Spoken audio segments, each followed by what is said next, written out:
Assalamu alaikum, everyone.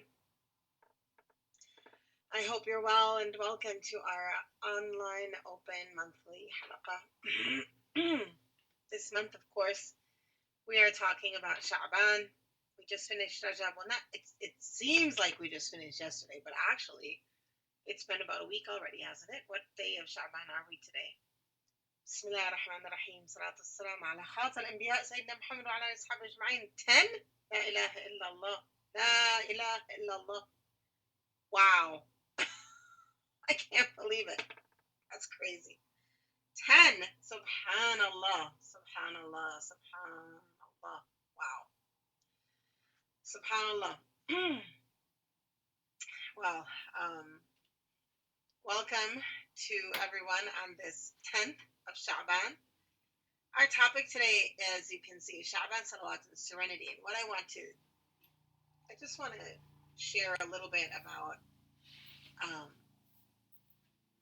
this concept. We're in a world today because of the pandemic where serenity is the furthest from so many, it's far from so many homes. Place where we have a lot of anxiety. There's a lot of anxiety around fear of getting the virus. There's a lot of grief around people that have gotten it and perhaps died. There's a lot of pain around lost jobs, concern and anxiety about, will I be able to pay my rent next month? Can I pay my bills? Maybe bills are coming in the mail making you nervous. Maybe if you're in the United States, it could be a very serious health insurance issue that you're not sure how to solve. There's a lot going on. And the bigger picture, we see that the smallest I don't know what to call it, the smallest thing, this virus, has brought the world to its knees. I mean, leaders who thought themselves all powerful, astaghfirullah, corporations, individuals, whatever. Like what we're seeing around the world is a shocking change. The new norm is shocking for everyone. I think many of us are not quite understanding the immenseness. Even some people do and some people don't understand the immenseness of this. And so as a result, we are in there's a lot of anxiety going around. There's a lot of fear. There's a lot of loss of entitlement, a lot of loss of what we believed was always going to be. And subhanallah, alaikum salam. Yeah, ahlan sahlan to all of you who said salam now. I apologize. So in this place of lack of serenity, Allah subhanahu wa ta'ala has blessed us with the month of Shaban. Of all the times when this pandemic and its resulting messes, I don't know what to call them, its resulting tragedies and economic results and social results. Of all the times we're in the month where we're called upon to really reconnect with and remember the Prophet sallallahu alaihi wasallam. In this month of Shaban, a number of things occurred that made it a special month. The Prophet himself said, Shaban shahri, Ramadan shahrullah, Shaban mutahhir, Ramadan mukaffir. And what that means is that Shaban is my month and Ramadan is the month of Allah. What does that mean? Like, that's, of course, all of the months are for Allah. But Shaban comes as a month that connects us to the Prophet ﷺ. In it was revealed the verse, Inna Allah wal malaikatu yusalluna ala nabi ya ayyuha alladhina amanu sallu alayhi wa sallimu taslima. So in this month it was revealed the verse that literally orders us to say at its simplest, Allahumma salli wa sallam ala Sayyidina Muhammad. And so we have a connection in this month to the Prophet ﷺ that is truly obvious and important. And the connection to the Prophet to serenity is has been experienced by our predecessors for centuries and has been experienced by our sisters and brothers in this time uh, in many different ways. So our where we are now, which is in Shaban, in anxiety, we have been given the gift of an option for serenity instead of anxiety. And that option comes, or the tool for that option is salawat, the literal repetition of prayers and praise upon Muhammad sallallahu alayhi wasallam.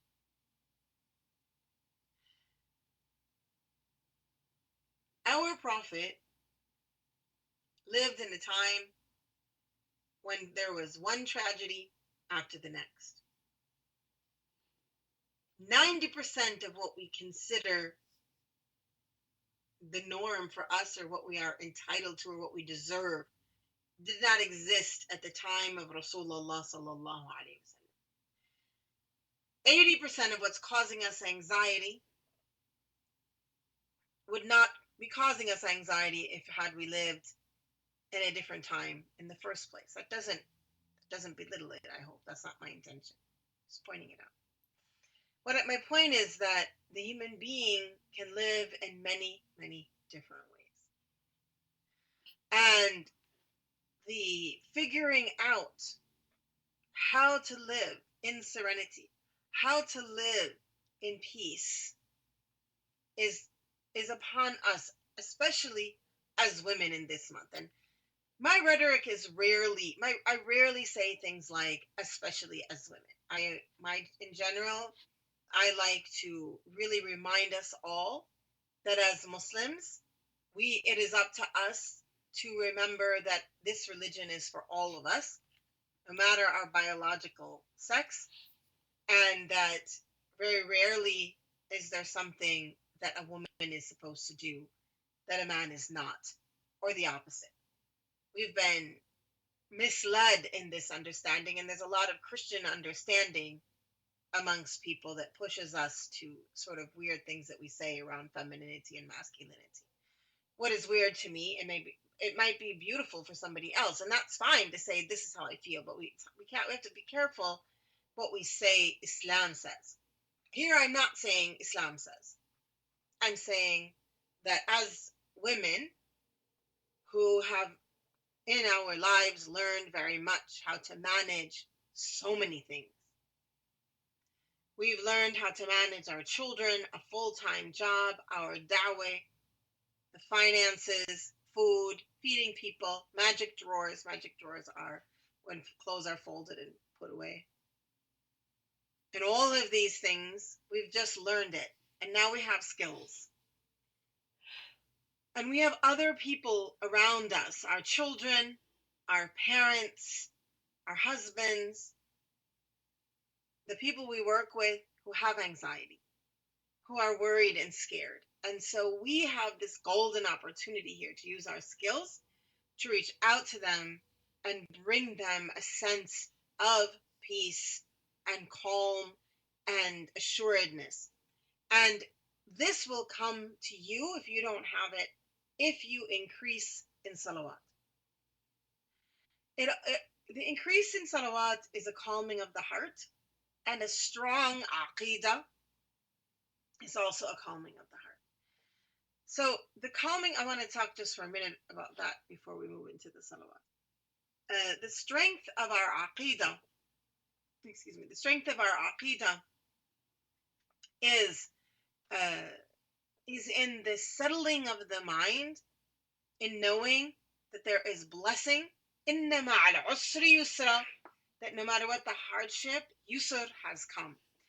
And I want to remind everyone of the thing I learned after or during when I left Syria in 2012 and came to the United States. It was a very difficult time for me. It was the changing of my life in ways like it's very difficult for me to describe. And I remember sitting in a parking lot in my car and just torn. What can I do?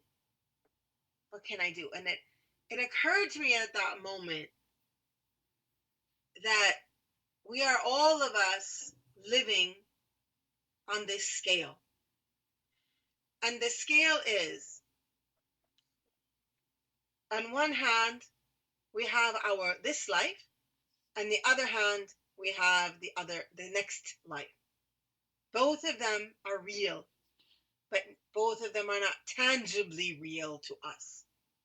To us, this life is more tangible. We understand it. We understand its rules. We crave it. We feel a great need for it. We have habits within it. We feel a sense of justice and injustice within it. We seek love in it. And then we have this other life. And the other life is both the unseen that we live in now, as well as the next life that we await. This second one is not tangible for people. Most people today understand it somewhere up here. I'm not saying it's not a belief, but the tangible feeling that it is real has escaped so many people.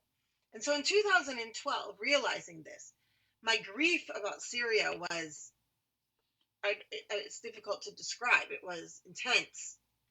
And in that grief about Syria, I'm a doer. So my way of interacting, the way I respond to trauma, the way I respond to trial and strife usually is I want to do something. Like immediately I'm making a plan. I'm making a new system.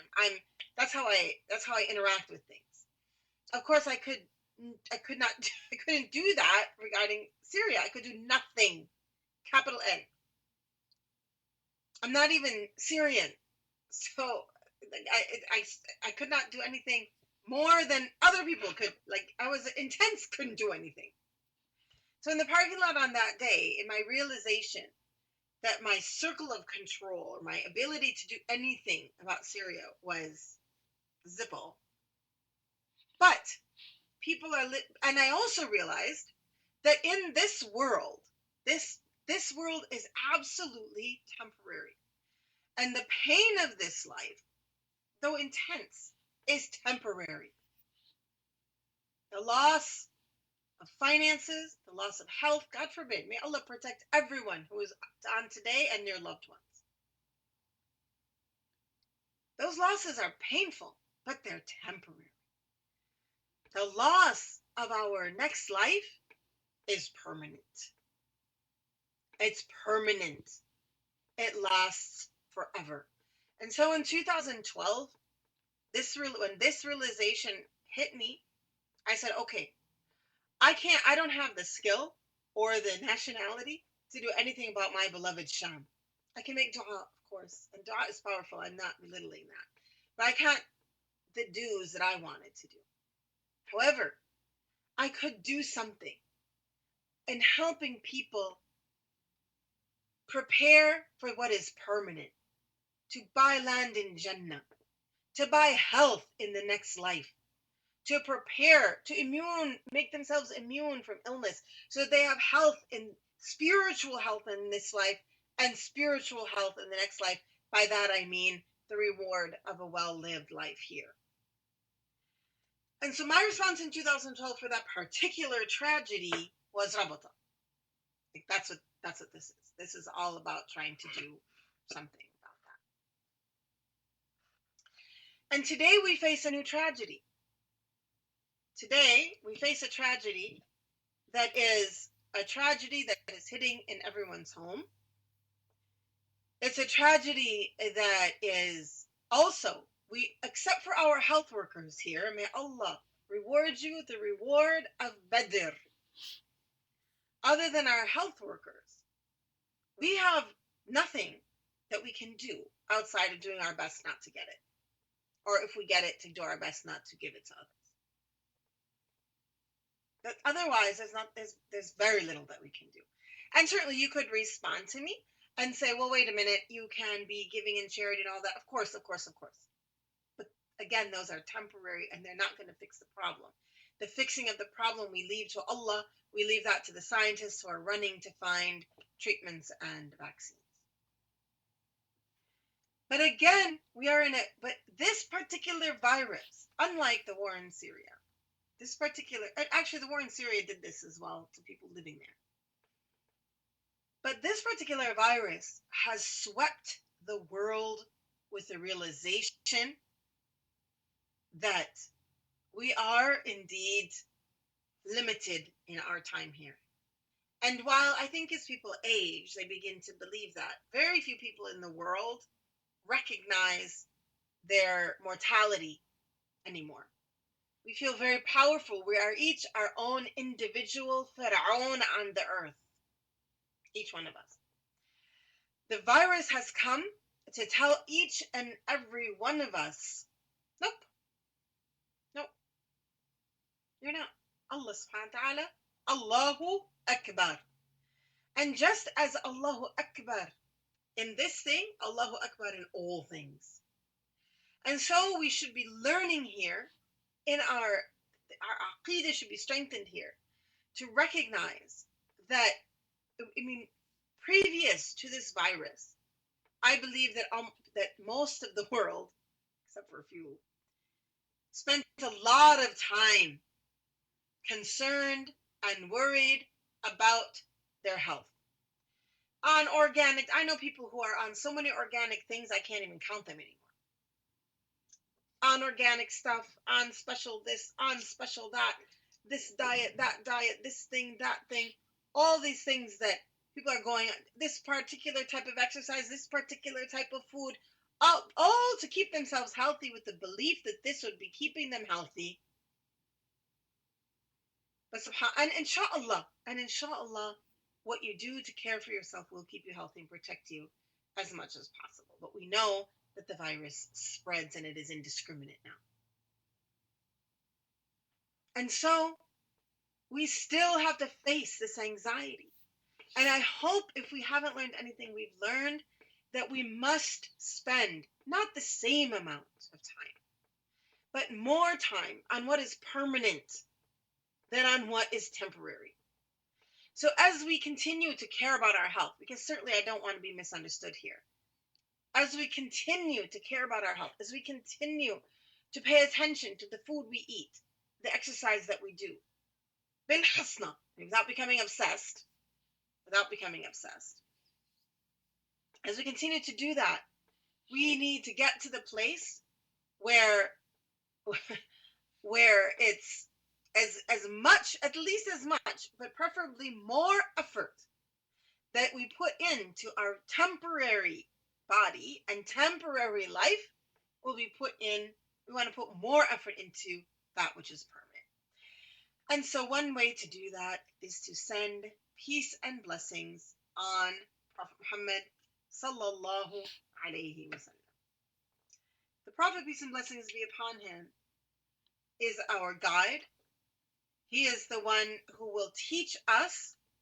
He was the one who will teach us how to be who we need to be. He's the one who's going to teach us how to be the one who is preparing for our next life. He's the one who's going to teach us balance. He's going to teach us how to live in such a way that we have love in our hearts for all people, and love in our hearts for all creatures, and love in our heart for Rasulullah sallallahu alayhi wa sallam. Now, the Prophet sallallahu alayhi wa sallam reminded us first and foremost of ikhlas. Ikhlas is an interesting thing. Ikhlas is an interesting thing. Ikhlas in English we usually translate as sincerity. But the surah in Quran that is called Ikhlas is قُلْ هُوَ اللَّهُ أَحَدٌ اللَّهُ الصَّمَدُ لم يلد ولم يولد ولم يكن له كفوا أحد. So there's something in ikhlas that has to do with our understanding that Allah subhanahu wa ta'ala huwa al-wahid. He is the one, as-samad, the self-subsisting. Lam yalid wa lam yulad. He's not like he doesn't have he doesn't have children or nor is he have parents. And there's nothing like Allah subhanahu wa ta'ala. That is a true knowing of who is Allah. When we truly know who Allah is, we're able to be truly sincere in the work that we do, including salawat. The Prophet ﷺ himself said, أخلص دينك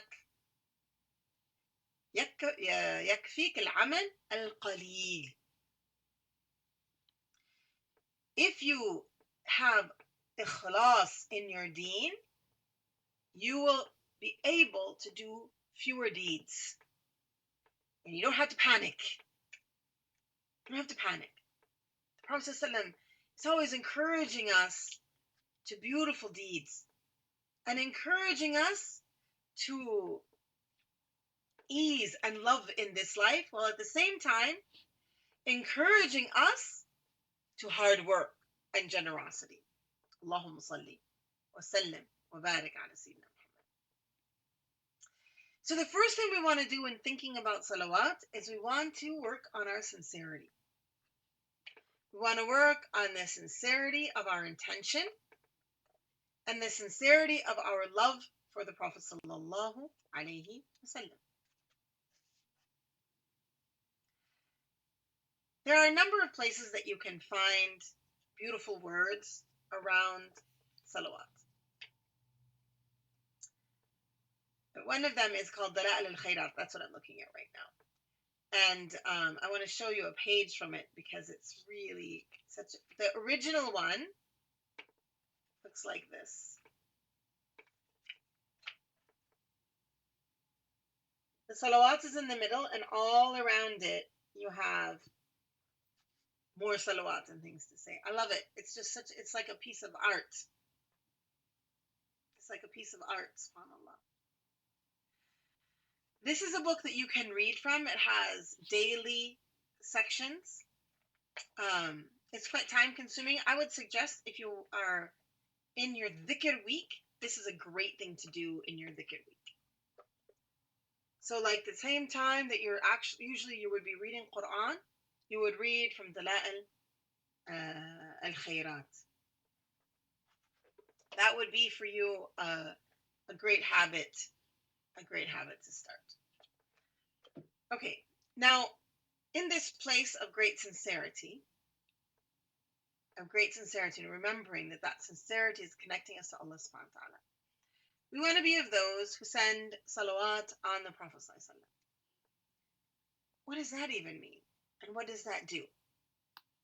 When we send salawat to the Prophet sallallahu alaihi wasallam, one of the things that it does is it opens up a conversation between us, because we are giving greetings and he's returning them. And so that is a connection right there. Also, we say Allahumma salli. So we're asking Allah subhanahu wa ta'ala to laud the Prophet, to raise him up. I think of this in a couple of different ways. I think of this, of course, in the afterlife. But I also think of it in this life.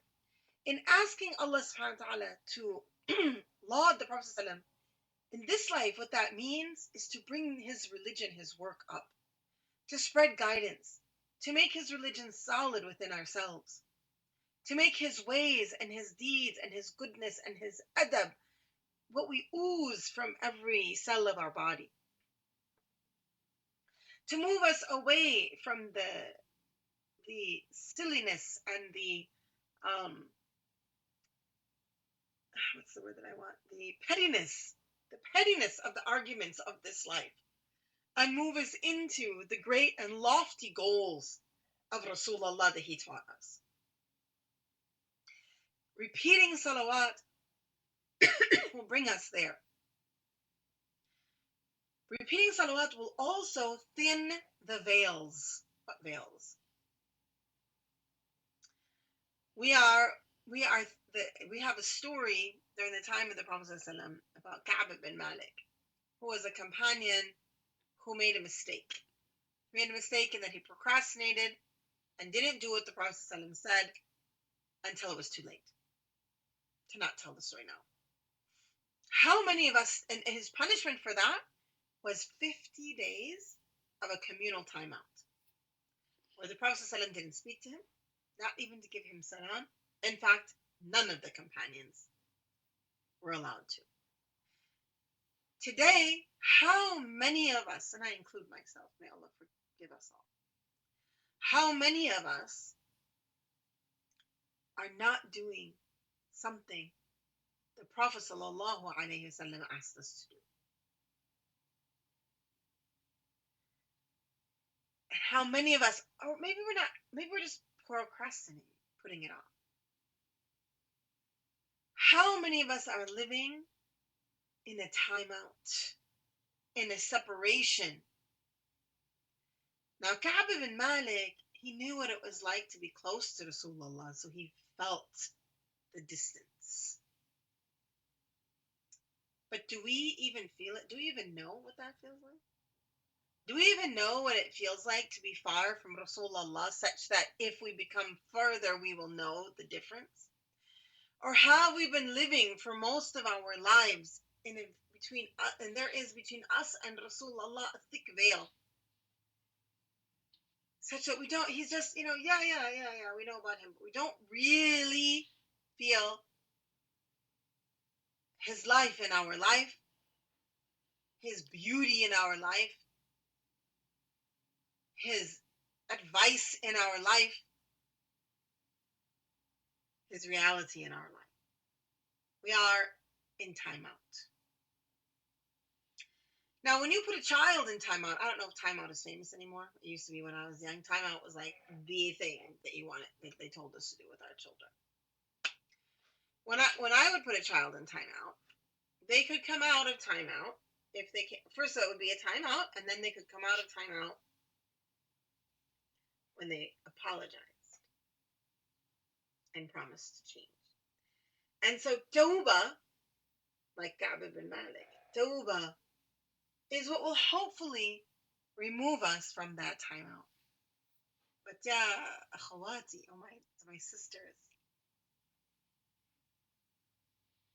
if the veil is there to start with, we don't even know. We don't even feel it when our procrastination has happened such a degree that we're now distant from the Prophet.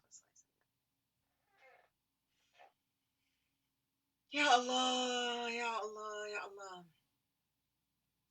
In Saudi Arabia, the first time I went to Hajj, first time I went to Umrah, I didn't really,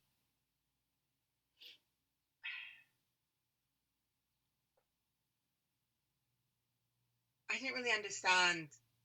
It was post, so there was a time when going to Umrah, the separation of men and women was by time, not by space. So there was a time when women would have their time and men would have their time, and women would be able to go and stand before the door of the grave of the Prophet sallallahu alaihi wasallam, and also would be able to go and pray in the Rawda. When I went on Hajj in 2014, that wasn't the case, and I was very much struck by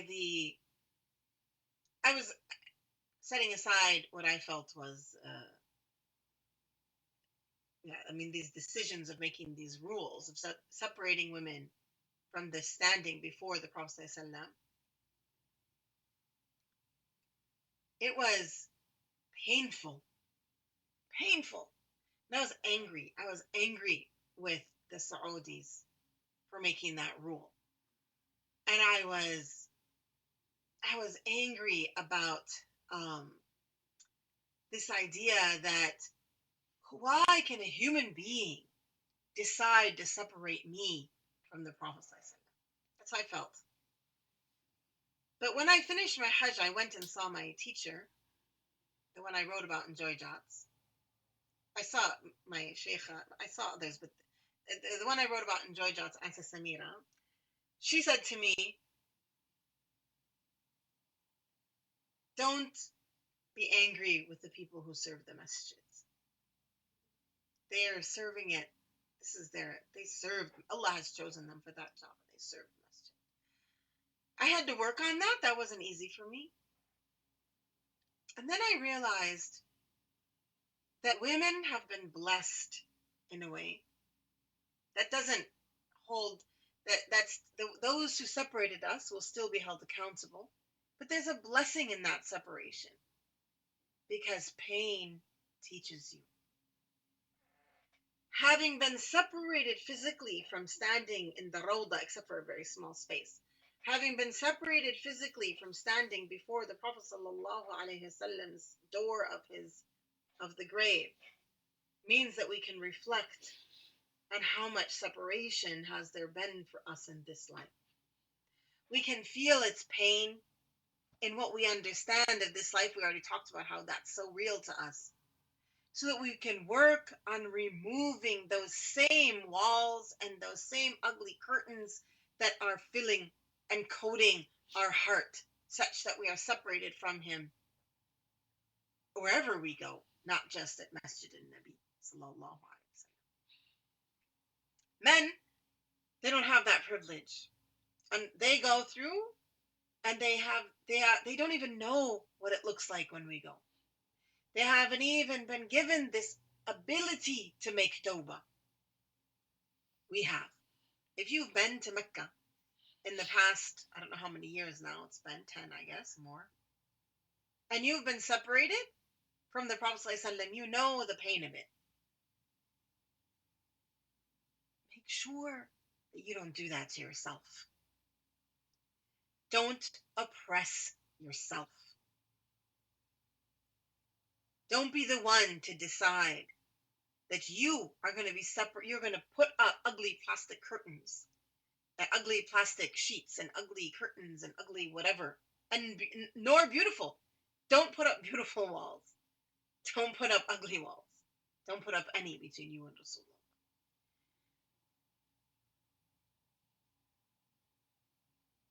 Of course, of course. And there is no explanation. There's no explanation, but so I'm not trying to explain. I'm trying to say that for us, let's take a lesson from this and say to ourselves, while human beings may have tried to separate me from you, Ya Rasulullah, I will not let this happen within my heart. And Ya Rasulullah, Ya Allah, if human beings have separated us from Him at Masjid al-Nabi, then bring us near to Him on the day that it matters, Yawm al-Qiyamah, and in Jannah. This is the dua we should be making. And this is the lesson we should be learning. So that we know, we look at our heart. Look in your heart. Do you have ugly plastic sheets between you and the Prophet ﷺ? Nobody else put them there but you. That wasn't done by a government. That wasn't done by someone disrespecting women. That wasn't done by someone who, whatever, I don't want to say too much. That was done by us. And so the opportunity of Shaban to change that is upon us. So get serious. If we are truly upset about these veils, these separations, these being kept back from visiting the Prophet ﷺ, let's not be upset about it in our heart. What I mean is, let's not allow it to happen in our heart. Allahumma salli wa sallam wa barik ala Sayyidina wa Nabiyyina Muhammad.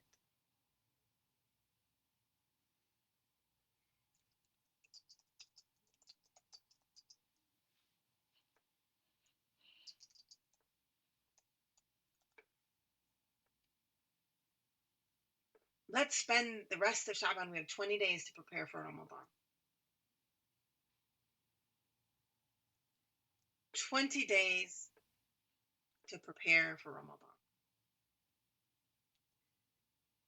If we can accomplish at the very least, the thinning of this veil, we've accomplished a lot. If you haven't completed your istighfar from Rajab, I still recommend you do the Salawat of Shaban.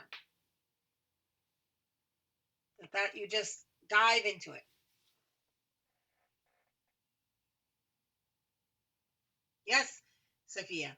And some people spend their entire lives and they never visit Masjid Nabawi, but they have a close relationship with the Prophet. Actually, in the world of spirituality, geography, borders, distance, they're not real. That's part of our temporal world. If you could visit the Prophet anytime if you had that heart and that spirit. We're going to do a salawat together that I think is very appropriate for our time. Let's close our eyes for a minute. Create some sincerity in your heart. Try to create some sincerity in your heart with by focusing on Allah Jalla Jalaluh. Take a breath maybe. Stop thinking about whether or not you're going to get sick. Stop thinking about the people you know who are sick. Stop thinking about symptoms. Stop thinking about the bills you have to pay. Just take a deep breath and focus on Surah Al-Ikhlas, on sincerity, on knowing who Allah is, trusting Allah subhanahu wa ta'ala, knowing that Allah sent Rasulullah sallallahu alaihi wasallam as our Rasul, our messenger, and that he asked us to give prayers and blessings and greetings to the Prophet sallallahu alaihi wasallam. And then if you look at the prayer that's on your screen, you can say it with me. اللهم صل على سيدنا محمد طب القلوب ودوائها وعافية الأبدان وشفائها ونور الأبصار وضيائها وقوت الأرواح وغذائها وعلى آله وصحبه وسلم. Ya Allah, Lord our Master Muhammad, the medicine and cure of our hearts, the health and healing of our bodies, the light and radiance of our eyes, the strength and nourishment of our souls, and upon his family and companions be greetings of peace. Allahumma salli ala Sayyidina Muhammad طب القلوب وأبصار طب القلوب ودوائها وعافية الأبدان وشفائها ونور الأبصار وضيائها وقوت الأرواح وغذائها وعلى آله وصحبه وسلم. اللهم صل على سيدنا محمد طب القلوب ودوائها وعافية الأبدان وشفائها ونور الأبصار وضيائها وقوت الأرواح وغذائها وعلى آله وصحبه وسلم. اللهم صل وسلم على سيدنا محمد طب القلوب ودوائها وعافية الأبدان وشفائها ونور الأبصار وضيائها وقوت الأرواح وغذائها وعلى آله وصحبه وسلم. اللهم صل وسلم على سيدنا محمد طب القلوب ودوائها وعافية الأبدان وشفائها ونور الأبصار وضيائها وقوت الأرواح وغذائها وعلى آله وصحبه وسلم. 3 more times. اللهم صل على سيدنا محمد طب القلوب ودوائها وعافية الأبدان وشفائها ونور الأبصار وضيائها وقوت الأرواح وغذائها وعلى آله وصحبه وسلم. اللهم صل وسلم على سيدنا محمد طب القلوب ودوائه وعافية الأبدان وشفائها ونور الأبصار وضيائها وقوت الأرواح وغذائها وعلى آله وصحبه وسلم. اللهم صل وسلم على سيدنا محمد طب القلوب ودوائها وعافية الأبدان وشفائها ونور الأبصار وضيائها وقوت الأرواح وغذائها وعلى آله وصحبه وسلم. Ya Allah, Lord, and can send greetings to our Master Muhammad, the medicine and cure of our hearts, the health and healing of our bodies, the light and radiance of our eyes, the strength and nourishment of our souls, and upon his family and companions be peace. Inshallah, you can repeat this one and other salawat often during this Shaban. I suggest Allahumma salli ala Sayyidina. The shortest is Allahumma salli ala Sayyidina Muhammad for the 70,000. And then there are longer ones that you can do. Many beautiful ones. We have lovely threads that you can be on to have reminders and all sorts of different beautiful things. I can recommend those for you. If you could put them in the thread, my dearest, that'd be great. I want you between now and Rajab, between now and Ramadan, to really think about your anxiety and do what you can to rid yourself of it. It's not necessary, it's taking up extra energy. Spend that energy in prayer, in cleaning the house, and in making other people happy. And trust in Allah subhanahu wa ta'ala that all will be well. And all will be well. All, inshallah, will be wonderful. We have work to do, to be sure. But none of us here are afraid of work. None of us here are feeling that I don't want to try. We all are ready to roll up our sleeves metaphorically and get to work bringing health and healing to the hearts of people. Ah, Fatima. Inshallah, we will meet very soon. Inshallah, we will meet one day. I would love to come to India. May Allah protect you there, Ya Rabbi. I love Indian food. Is that really an obnoxious thing to say? But I really do. My mother's husband's son's wife is from, and my mother's husband's son from his first wife's wife is from India. Like, I mean, they had the wedding in India from India. I was supposed to go, but I wasn't able to. What part of India, Fatima, if you don't mind saying?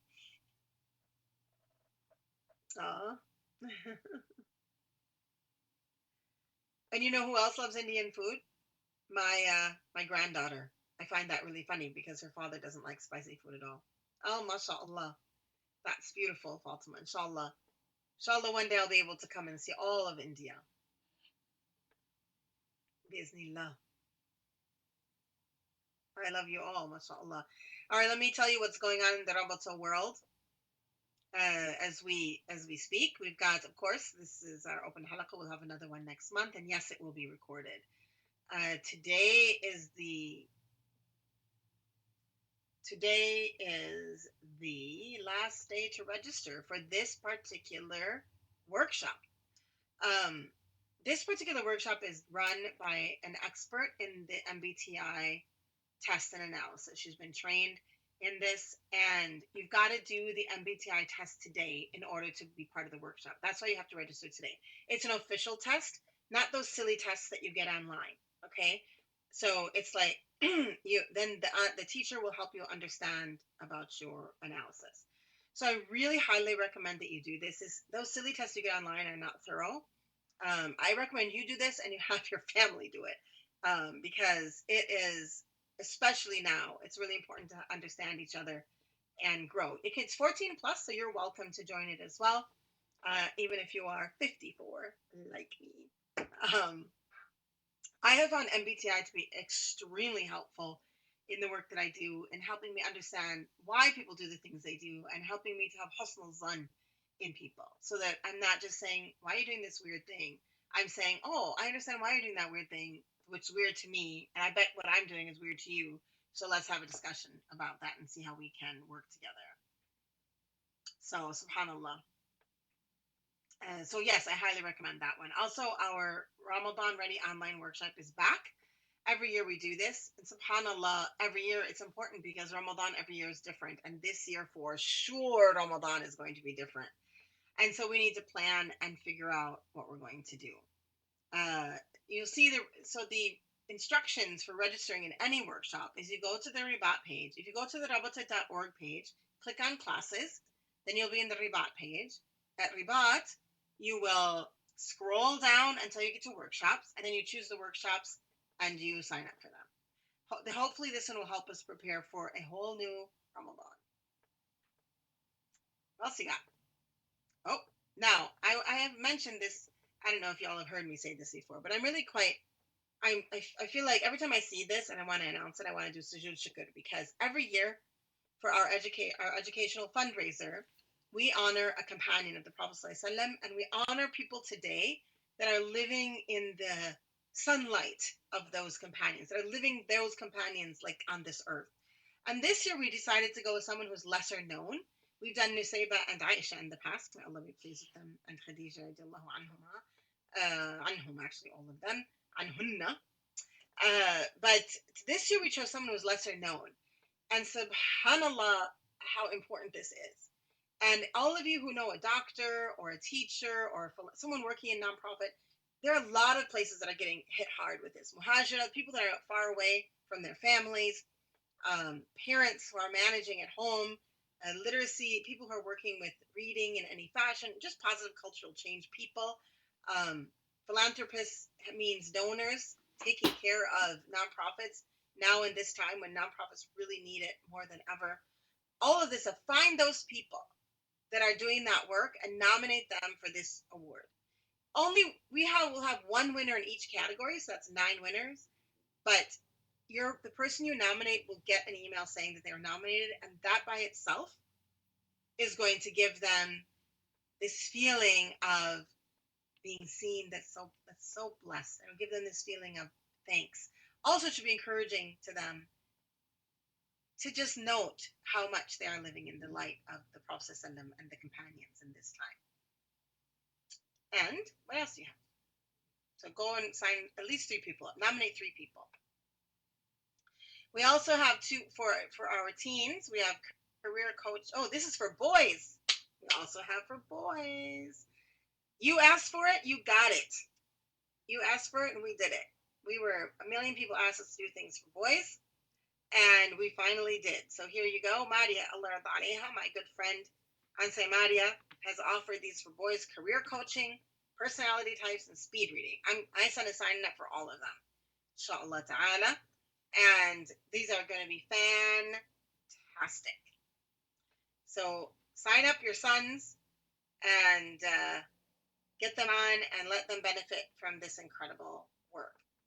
Right now, with Rabata Sisters, you can email Circles of Light. You can also email chapters, and maybe we could figure out if we have anyone else who we have from India that is taking Rabata classes and this and that. We can help you find people there in India where you live. But also, I really want to say that an online community is a real blessing.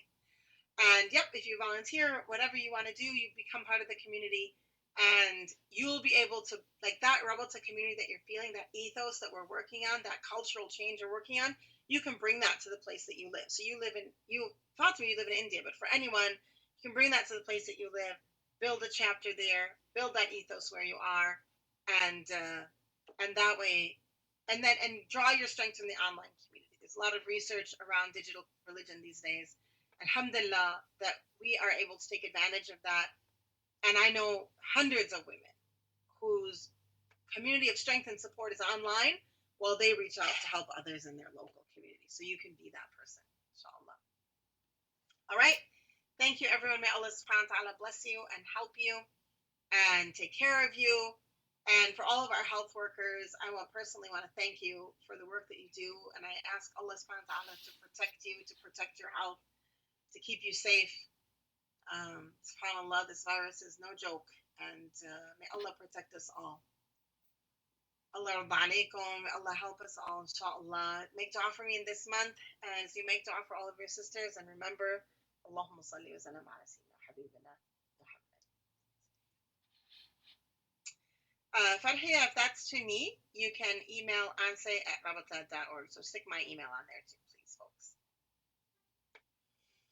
All right. Assalamu alaikum, everyone.